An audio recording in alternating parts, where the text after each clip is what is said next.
Hello and welcome to our review of Picard, Season 3, Episode 3, or perhaps we should call it Puke-Hard, because I almost did. While being very, very happy to hear that Discrapery has been cancelled at the end of this next season, which I've ignored anyway, previous seasons as well. We look forward to maybe getting decent halfway Trek, because this episode, there were a number of things in it that were not decent. As I watched the episode last night to review it and jot down some of my thoughts, on my local station, they warn you, this program contains violence and coarse language. I think they should change that to say, this program contains teen-level drama tantrums, ignorance, and illogic. Viewer discretion is advised. Oh, that's good. That's what they really should have said. Let's write a strongly worded letter. Or better yet, we'll make a video and post it on YouTube. Sounds good. So we start off with a battle, and right away, the Titan is hiding in a nebula just like Star Trek 2. Nice visuals as Titan enters a nebula, but we've seen this before. Yeah. What we haven't seen is the dogfight style of battle. So that's what's really going on here. We've got the Titan being pursued by the Shrike. The visuals are cool, but the breaking of canon, not so much. Shaw says warp speed. But I mean, hang on, aren't you in a nebula? Haven't we established in previous Star Trek episodes, that you can't really do that in a nebula? I'm not sure. Not sure that you can or can't. Yeah. Shouldn't be any reason for it. A nebula really is a bunch of gases.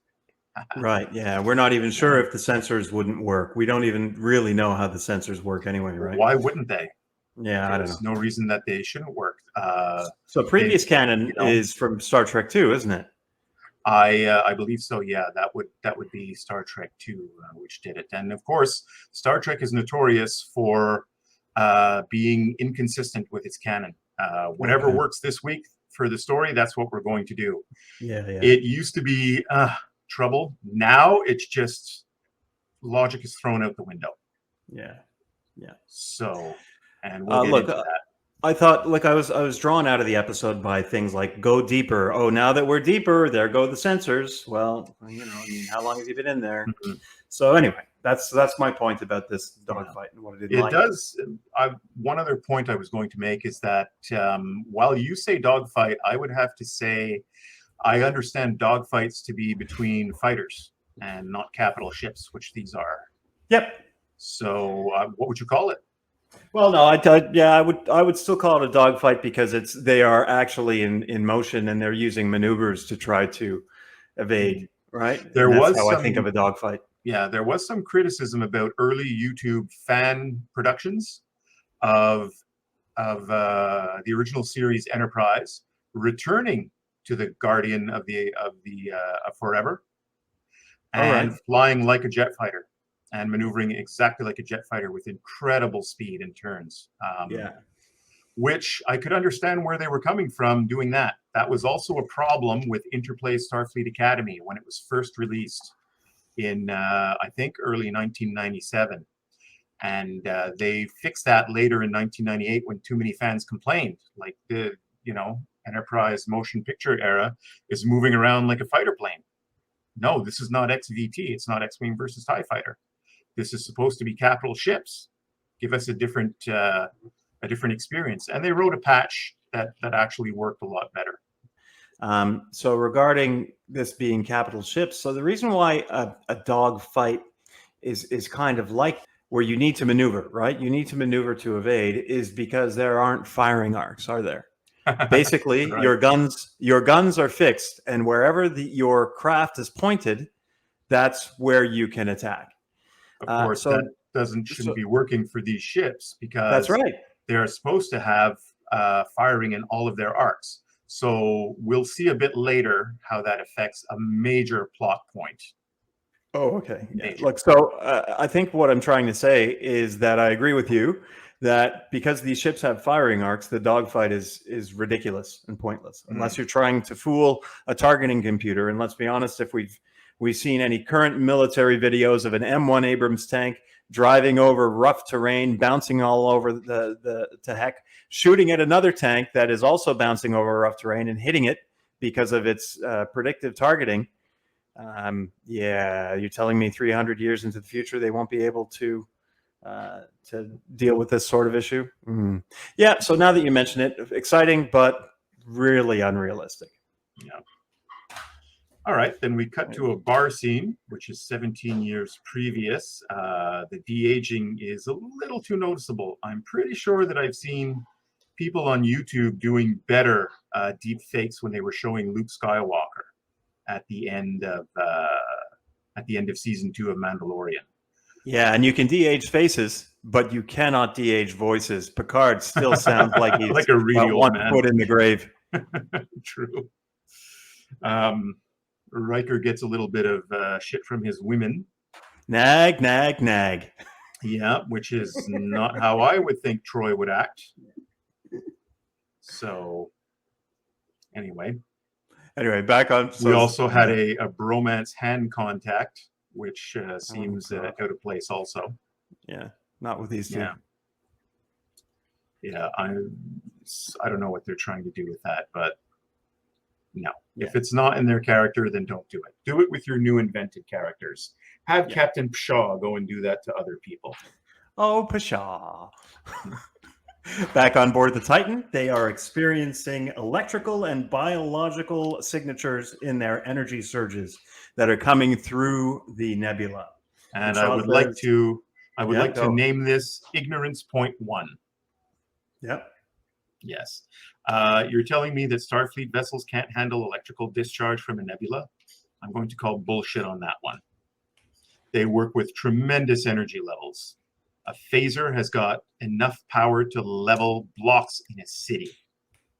So if their shields can handle phaser and plasma weapon discharge, they shouldn't have a problem with the electrical discharge. It shouldn't be doing this to all the systems inside the ship. To be fair, you shouldn't have panels exploding in front of your officers, but that's good drama. Yeah. Anyway, so what I didn't like about this scene is, anyone else want to throw more weird shit at me? Oh, that's great. Excellent. Hey, perfect Star Trek writing, writers. Yeah, that's really a professional captain there. Yeah. We get a nice moment between Lieutenant LaForge, and she calls her Commander 7. So uses her preferred name because 7 is charged with insubordination. So that's the entire purpose of this scene, is just to remind us that 7 is charged with insubordination and confined to quarters. Good soap opera moment. Yeah. Doesn't really belong in Trek, does it? I'm not sure. Really. No. We go to sickbay, and they have to disrespect previous Trek. This is definitely still Kurtzman Trek, because the doctor in charge of the Titan here tells Dr. Crusher that it's quicker for me to do this myself than to get your help, because things have changed so much in the last 20 years in the medical field. Very, very unprofessional. Not only unprofessional, you're not listening to the voice of experience. Very right. Yep. We would assume that this doctor is experienced, because she is one of those like Lieutenant Dax, right, from Deep Space Nine. So just the name escapes me at the moment, because I just noticed it. Presumably, she should have more. This Trill should have more experience in dealing with people over several lifetimes. Yeah, and wouldn't act like such an asshole. Yeah, because she's a symbiont. Yep. Okay, so let's see where we had a good soap opera moment between Beverly and Picard. Yeah, there we go. Very nice romance. Very good relationship stuff. But really, does this belong in Trek? Well, they used to have breakfast together. So I guess. Riker, of course, has a good soap opera scene with Jack. I'm not sure if that belongs in Trek either. Well, look, I skipped a bunch of this because to me, it's a lot of boring exposition, and the episode doesn't really pick up again until Ignorance point number 2. the Shrike finds the Titan in the nebula and attacks, and that's where I started. Oh, I woke up out of my nap, and look at this! The Shrike. How did it find the Titan in the nebula? Oh, it's a cool attack. Look at that. Actually, this would be ignorance point number 3. Ignorance point number 2 was that worlds that Starfleet had forgotten. Really? I'm calling bullshit on that one also. In the original series, they made it clear that they had to have contact with way outlying posts every 6 months. I believe in the Man Trap, I think? The Salt Vampire. Oh, that's episode. The first, one of the first episodes, isn't it? So it was originally the first one that they put on television because it had a monster in it. Yeah.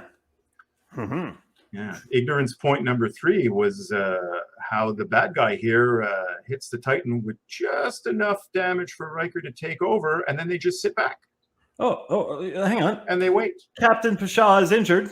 That's right.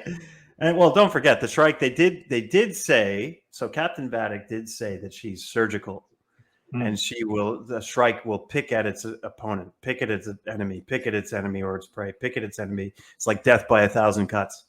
So you could argue that that's what's going on. Yeah, she's decided to role play a battle. Yeah. So Captain Shaw is injured and transfers command to Riker, as you said, and then they use the Riker maneuver.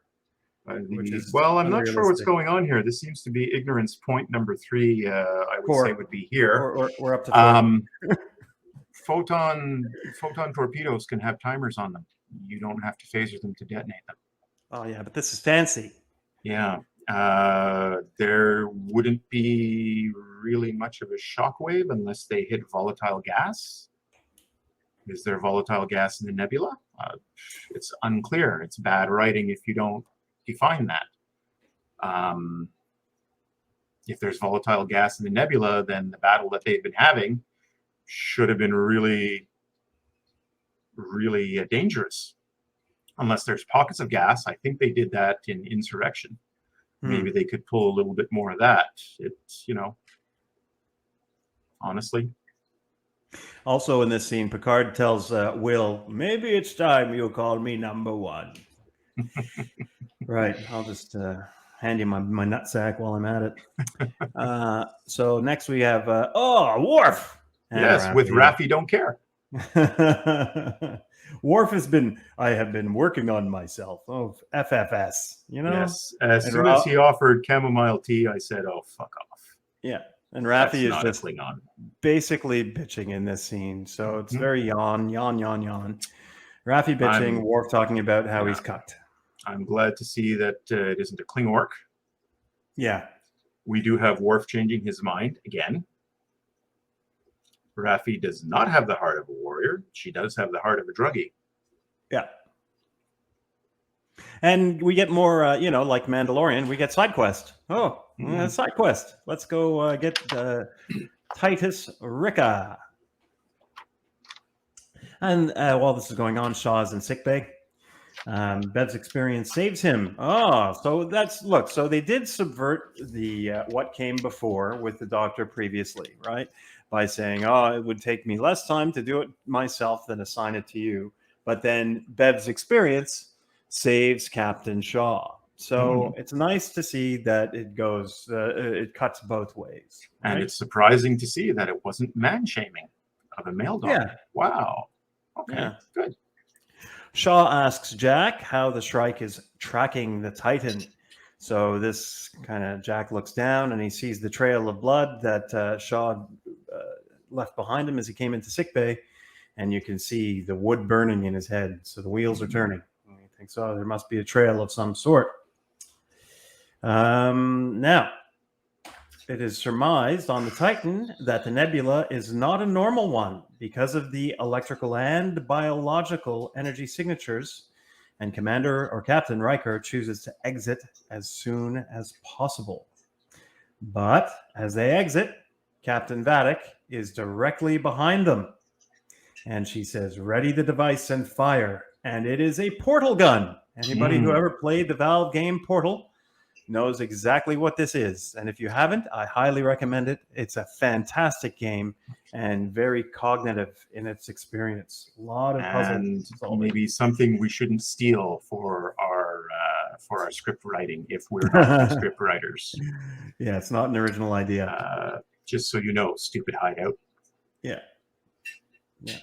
So that brings they basically manipulate the Titan so that it gets closer and closer. They're basically herding the Titan.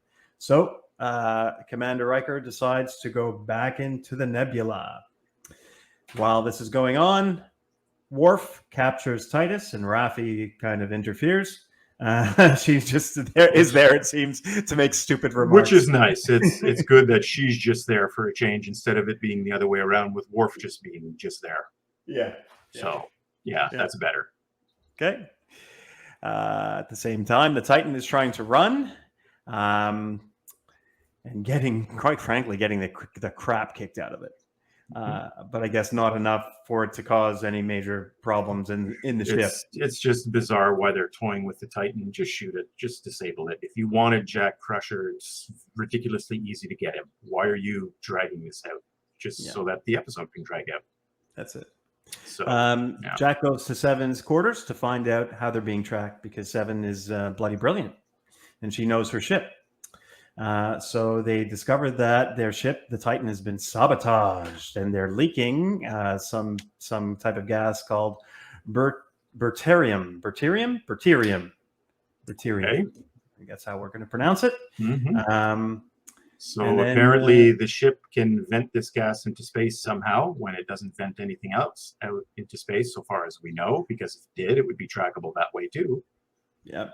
So ignorance point number 5. Number 5. And it is a fatal, if you breathe this stuff in for too long, it kills you, pretty much. So Jack, while he's by himself in this room, gets attacked by a male officer or a male wearing a Starfleet uniform. And while he is knocked out, he has a vision. And it's this vision of Seven. And, I guess it's because Seven was the one that was just with him. And we see these branches expand out behind her. So I don't know where this is going. This is presumably the only time it's the biosignature in the nebula, I would say. Possibly. Yeah. Something about the branches. Really didn't pay that much attention. When Jerry Ryan is on screen, that's all I see. So, well, the biosignature is probably going to be the Deus Ex Machina that saves the Titan. Yeah. Because the nebula is alive. So Worf interrogates Titus, their prisoner, and he has the same type of special effect as the officer that attacked Jack. At one point, the guy that attacks Jack hits him, and you see this type of effect go across his face. And Worf asks him, "Tell me, how long have you been away from the Great Link?" So we find that he's a DS9 founder. He's a changeling. Who's stuck there in the middle of good cop, bad cop. And Worf is the good cop. And Raffi, don't care, is the bad cop. Go figure. I didn't catch that. I just ignored Raffi. So I thought, why is he talking to him when he's being so nice? He's a DS9 founder. So now we've stolen the founders and we've stolen the portal weapon for our new story. Raffi threatens to rip his fingernails off, which is a surprise. I thought that being that Alex Turdsman was involved, Raffi would instead threaten to pull his eyes out. Sure, exactly. And then do it in gory graphic detail. Disgusting. So he's a founder. And basically he goes back to his liquid form, I guess, because he hasn't regenerated in a long period of time. And they kill him. They disintegrate him. Riker and Picard have been going back and forth on whether attack or defense is better in the scenario that they find themselves. Picard wants them to attack and Will wants to defend. Yes, and here's ignorance point number 6. Picard should know that even the original series ships had aft weapons. So you can't surprise the Shrike from behind. It's got aft weapons. It's got sensors and all arts. If you hit it from behind and it can't see you due to defects of the nebula, fine. If you hit it from behind, you're still hitting shields. Yeah. So Will's or what's ongoing going plan, on? Are Yep. shields working or are they not working? In Star Trek 2, they didn't work in a nebula. That's right. I'm That's true. pretty sure that in Insurrection, the shields shouldn't have been working either. Insurrection was not a very good We'll watch movie. it again. I don't remember much about it. I really could care less. No, I couldn't care less. So shields are supposed to be that. Maybe they're new shields that can work in a nebula. I don't know. But trying to surprise the Shrike from behind? No. Ships have aft weapons, port weapons, starboard weapons, dorsal weapons, ventral weapons. Cool. Yeah, maybe you should know what you're writing about there, writing team. So Will's plan during this whole scenario has been to get out of the nebula once the warp drive is repaired, right? But so apparently he's adopting Captain Shaw's strategy. Picard, keep everybody Shaw alive. wanted to run away. Now Riker wants to run away. That's it. not how Riker used to act. No. He would appear to run and then catch the enemy. Yeah. Yeah. Well, now they have no choice because the saboteur destroys a power conduit. So now it cripples the Titan's warp drive. Right? They have no option. Something that Riker would tend to do would be to separate the primary hull from the secondary hull and run off in the secondary hull. While the primary hull fought the Shrike. That's more of a Riker move. Of course, with this redesign, it looks like the primary hull can't even separate. Yeah, who knows? Look, they have no option but to fight. Essentially, is how they've written themselves into this corner. They have no option but to fight. They face the Shrike only to have their own photon torpedoes used against them. So they fire off 4 photons going towards the Shrike. The Shrike opens its portal in front of the photons. The photons enter the portal and exit a portal behind the Titan. Portal gun, and yep. And basically, nice use Titan of shoots itself right in the butt. Yeah. If we accept the portal weapon, nice use of it, I suppose. Yep. So the Titan is crippled and falling towards a gravity well at the center of the nebula. And Will says to Admiral Picard, he says, "Remove yourself from the bridge. You've just killed us all." Yeah, I don't buy that. I'm not buying that. That's not the relationship between Riker and Picard. No, that's not their relationship. And their relationship is not bromance in the bar either. No. So, no. Yeah, many problems. There's still far too much turdsman here. If you check the videos, Doomcock, he says we should reject this whole series so that turdsman does not have a chance to get any influence in the future, so that he gets entirely canceled. Even though they are making good improvement strides with this, there's still far too much of his influence in this episode. From the financial side, the groups surrounding Chris Gore. So Chris Gore is on Midnight's Edge, and he's also on Nerdrotic's channel often. And they've got people like Valiant Renegade and people like Mexican Iron Man. But these are financial people guys. Who really know the financial side. Yeah, and they're saying Paramount's out of money. And it's just a matter of time before Paramount, like Warner Brothers is out of money too. Wow. And it's only a matter of time before they admit that they're out of money. And I don't remember who it was. It might have even been Gary from Nerdrotic who said one of his sources has told him that's it. I mean, this is it. This is your last goodbye for live action Star Trek. You're not going to see any more live action Star Trek for a number of years. It's going to disappear, and then it's going to get rebooted maybe 10 or 15 years down the road. Well, hopefully it's Seth MacFarlane who can buy it for a song. Sure, that wouldn't be bad. He should absolutely deserves it. So, but you got to think about what Paramount has the rights to right now. I mean, they've got Star Trek. That's one of their major properties. I'm sure they're thanking Tom Cruise because of Top Gun. That's a Paramount property. What else do they really have? They used to do some superhero stuff, didn't they? Didn't they do a bit of Spider-Man? Honestly, I don't remember. Really don't know. I think Spider-Man was Fox. Oh boy, I don't remember. It's been so long. But Sony, I really when you don't think know. of Paramount, I mean, it's Star Trek, right? What else do they have? Yeah. I don't And know what have else they they done have. with Star Trek? They've made it a royal mess. Oh yeah. Yeah, it's been horrible since the 2009 But that's J.J. CBS. Jerk movies. Yeah, Yeah, that's bad that's reboot. that's CBS's fault. CBS has always mishandled Trek as long as they've been in control of it. So, yeah.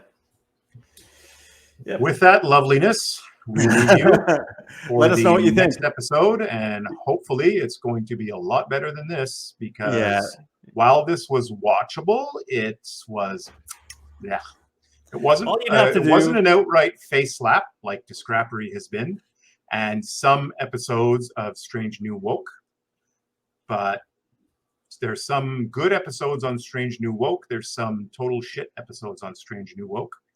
So I suppose that's what's happening here. This isn't as bad as the stuff we've seen in Strange New Woke so far. We haven't had an old lady. The mumbling in the bar scene was. Yeah, we haven't had an old lady beat up a young security officer half her age and twice her size. So, right, not yet. Yeah. Look, to me, this episode could have been 12 minutes long. All you have to do is show me the action sequences in the nebula, show me a few scenes of the bridge of the Titan, and then Commander Vadic being totally calm. Show me Shaw getting injured and transferring command to Riker. Show me all the 7 of 9 scenes, and I'd be happy. Yeah, honestly, this could have been edited down into a shorter, much tighter episode. They did that with, I think, the Boba Fett series. So there was a fan who made a fan edit, and it was apparently much more watchable. But I started watching it, and I said, you know what? I just don't have the stomach for this. And I didn't even bother with it. So take note, Walt Disney. Take note, Paramount. There you go. I'm going to have to find a good mocking name for Paramount. Well, you work on that. In the meantime, why don't you guys let us know what you thought about the episode? If you liked it, we want to know why. Let us know. We don't think that you have to have the same opinion as we do, and we're interested to hear from everybody and what you have to say. If you have a different opinion, by all means, let us know. We're not going to mock or ridicule you. We're not going to argue with you. We're going to say, yep, okay, that's your opinion. You're welcome to it. This is our opinion, and these are the reasons why. Please like, share, and subscribe to the video.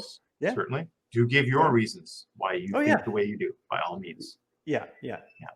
We're definitely willing to argue. And when we talk about arguing, not arguing for the sake of putting somebody else down or belittling them, but or just to present your point. Or for saying, oh, no, we're right and you're wrong. No, it's not us. Nope. Yeah. Truth is somewhere in the middle, probably. Probably. But we're right. Kurt said. Okay, and so thanks very much, Necro. And thank you. Thanks for letting me into your crypt. Thank you, Oni Senshi. And once again, live long and prosper. All the best. Take care.